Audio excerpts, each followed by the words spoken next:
जय हिंद फ्रेंड्स। आज हम क्लास 10th के क्षेत्रमिति का एक बहुत सा इम्पोर्टेंस पार्ट देखेंगे जो आपके एग्जाम में बहुत सारा महत्वपूर्ण भूमिका निभाता है। ऑब्जेक्टिव से लेकर दीर्घोत्तरीय और लघुत्तरीय सब प्रश्न में देखने को मिलता है। इसके साथ और भी मैंने कॉम्पिटिटिव एग्जाम में भी बहुत सारा सवाल इससे पूछा जाता है। देखिएगा वो क्या है, क्षेत्रमिति में जो है फॉर्मूला से लेकर उसको सवाल पूछा जाता है।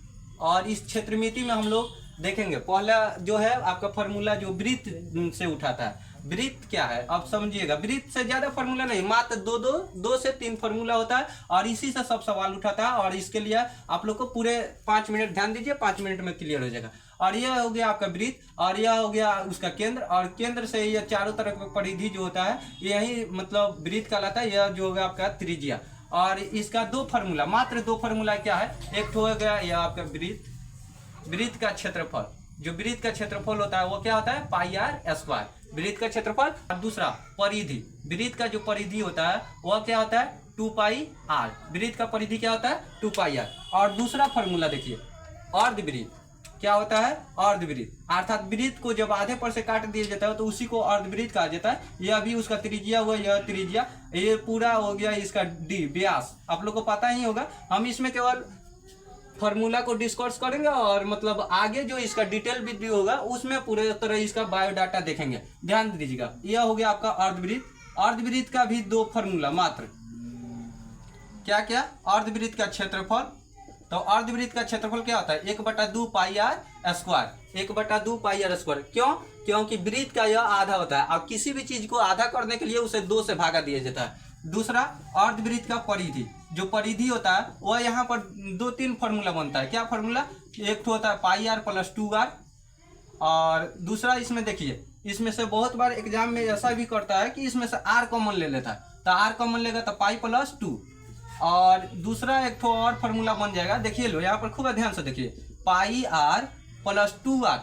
जो डी जो होता है, डी आपका व्यास जो होता है वो त्रिज्या का कितना होता है 2 गुना, तो 2 आर के जगह पर हम क्या रख देंगे डी। इसीलिए यह अर्धवृत्त का कितना फॉर्मूला बन गया 3, एक हो गया पाई आर प्लस 2 आर, या आर कॉमन लेंगे तो पाई प्लस 2, या अगर पाई आर और 2 आर के जगह पर क्या रख सकते हैं डी, तो इसमें से कोई भी फॉर्मूला आ सकता है। तो वृत्त और अर्धवृत्त हमको आशा है कि आपको समझ में आ गया होगा। आगे हम लोग बढ़ते हैं, अब इसको ही लेकर चलते हैं। गोला ले लीजिए, गोला, क्योंकि वृत्त से ही संबंधित गोला होता है, बशर्ते उसमें अंतर होता है। एक गोला में 4 वृत्त होता है, ऐसे वृत्त गोला का जो सिंबल है ऐसा माना जाता है। और एक गोला में ध्यान दीजिएगा, एक गोला में जो होता है कितना वृत्त होता है 4 वृत्त। इसीलिए गोला का जो संपूर्ण पृष्ठीय, क्या संपूर्ण पृष्ठीय क्षेत्रफल, संपूर्ण पृष्ठीय जो क्षेत्रफल है गोला का वो कितना होता है 4 पाई आर स्क्वायर। कारण क्योंकि गोला में कितना वृत्त 4 वृत्त, और एक वृत्त का जो क्षेत्रफल होता है 1 पाई आर स्क्वायर, तो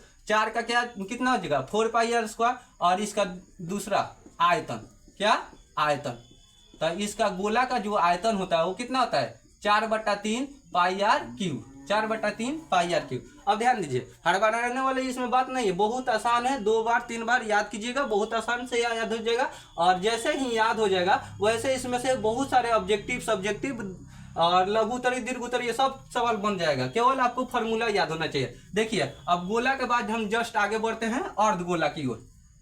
अर्धगोला क्या है, अब गोला को जब आधे पर से काट देते हैं तो वो बन जाता है अर्धगोला।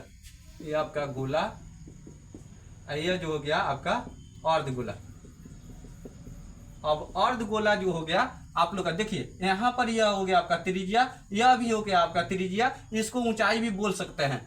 देखिए अर्धगोला का जो इसमें भी होगा वक्र, क्या होगा वक्र।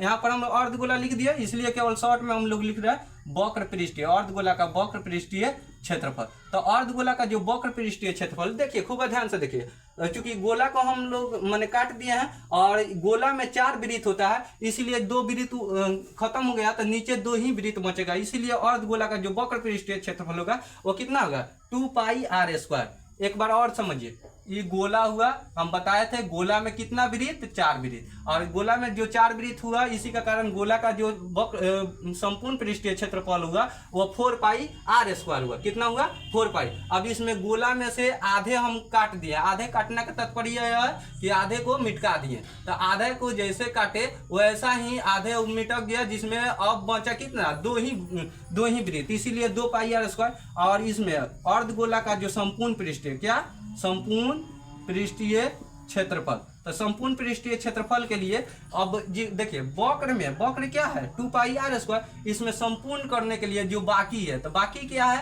तो बाकी है कौन, संपूर्ण का मतलब होता है पूरा, संपूर्ण पूरा करने के लिए एक ऊपर का वृत्त बाकी है, तो एक वृत्त जो होता है, वृत्त का क्षेत्रफल क्या, पाई आर स्क्वायर, अर्थात वक्र 2 पाई आर स्क्वायर, और ऊपर जो बाकी है, बाकी क्या है, वृत्त, तो वृत्त का क्षेत्रफल पाई आर स्क्वायर। अब देखिए यहाँ पर कुछ नहीं, तो 1 है, तो 2 पाई आर स्क्वायर और 1 पाई आर स्क्वायर, कितना हुआ, 3 पाई आर स्क्वायर, अर्थात अर्धगोला का जो संपूर्ण पृष्ठीय क्षेत्रफल होगा कितना होगा, 3 पाई आर स्क्वायर। इसमें बहुत सारा सवाल आएगा और फॉर्मूला याद होगा तो आप लोग बहुत जल्द ही याद कर लेंगे, और इस पर सवाल भी बनता जाएगा। और दूसरा देखिए अर्धगोला का आयतन, जो आयतन होगा यहाँ पर देखिए, इसका आयतन क्या होगा, 4/3 पाई आर क्यूब, और इसका आयतन आप लोग को होगा 2/3 पाई आर क्यूब।